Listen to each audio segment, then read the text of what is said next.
ভারতের জনপ্রিয় টেলিভিশন অভিনেত্রী কারিশ্মা শর্মা মুম্বাইয়ের লোকাল ট্রেনে ভয়াবহ দুর্ঘটনার শিকার হয়েছেন। চার্চ গেটগামী ট্রেনে ওঠার পর হঠাৎ চলন্ত ট্রেন থেকে লাফিয়ে পড়েন তিনি। এতে গুরুতর আহত অবস্থায় তাকে হাসপাতালে ভর্তি করা হয়েছে। রাগিনী, এমএমএস, উজারা চমন, হাম ও প্যার কা পঞ্চনামার মতো জনপ্রিয় ছবির মাধ্যমে পরিচিতি পাওয়া এই অভিনেত্রীর দুর্ঘটনার খবর ছড়িয়ে পড়তেই ভক্তদের মধ্যে ব্যাপক উদ্বেগ দেখা দিয়েছে। কারিশ্মা নিজেই ইনস্টাগ্রামে একটি আবেগঘন পোস্টের মাধ্যমে দুর্ঘটনার বিষয়টি জানিয়েছেন।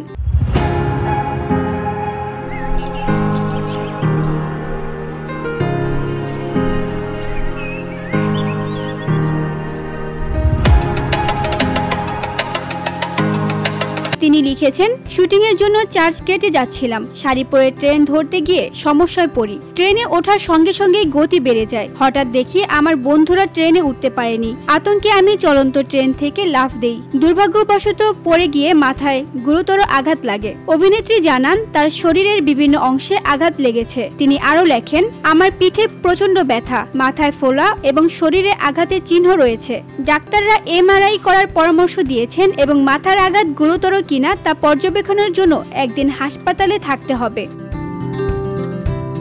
দুর্ঘটনার পর থেকে প্রচন্ড যন্ত্রণায় ভুগলেও ভক্তদের উদ্দেশ্যে কারিশ্মা বলেন, আমি শক্ত আছি। সবাই আমার দ্রুত আরোগ্যের জন্য প্রার্থনা করবেন। আপনাদের ভালোবাসা আমার কাছে অনেক মূল্যবান।